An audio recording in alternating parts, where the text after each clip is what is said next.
Here we have Wilson's disease. In Wilson's disease, it is an autosomal recessive disease in which there is going to be a defect in copper transportation. So think about copper, please, and how it's extremely, extremely important for us to have it so that we have proper metabolism, or should I say, proper creation and synthesis of collagen. And so y'all have heard of what's known as oxidase, lysyl oxidase. So in biochemistry, when you talk about collagen synthesis, you talked about two major enzymes, one requiring vitamin C, and that was hydroxylase, lysyl and prolo.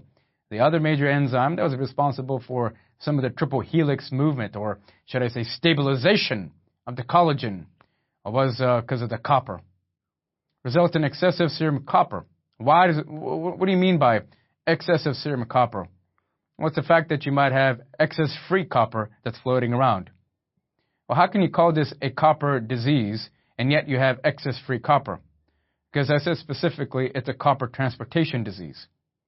So remember we talked about this earlier, the transporter from the liver for copper is called ceruloplasmin. And that's where the problem is.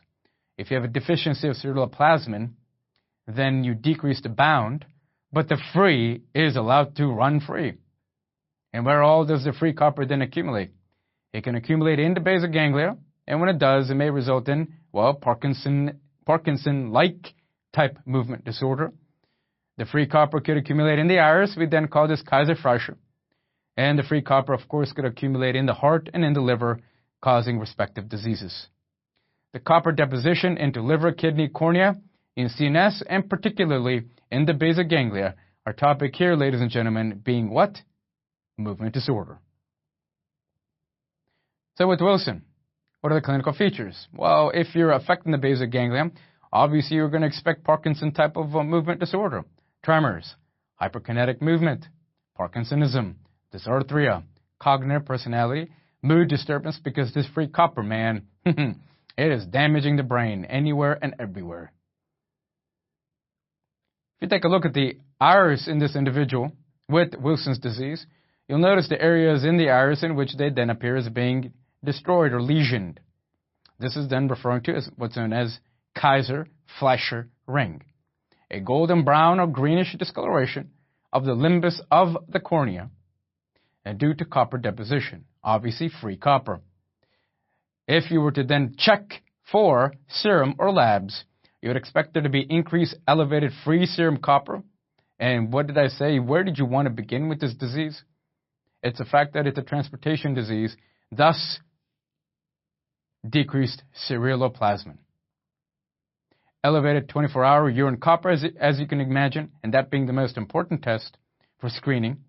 And diagnosis, of course, would be by biopsy to confirm your disease or diagnosis of Wilson's disease. Management, chelation, penicillamine. And we have something called trientine with zinc. Now with penicillamine, interesting issue.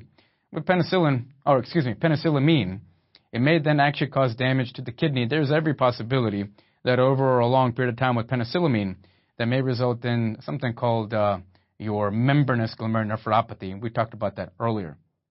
Keep that in mind, please. Kidney disease with penicillamine. Important note, always think about Wilson's disease in a young patient with a movement disorder or atypical type of psychiatric presentation. That's something that you want to keep in mind.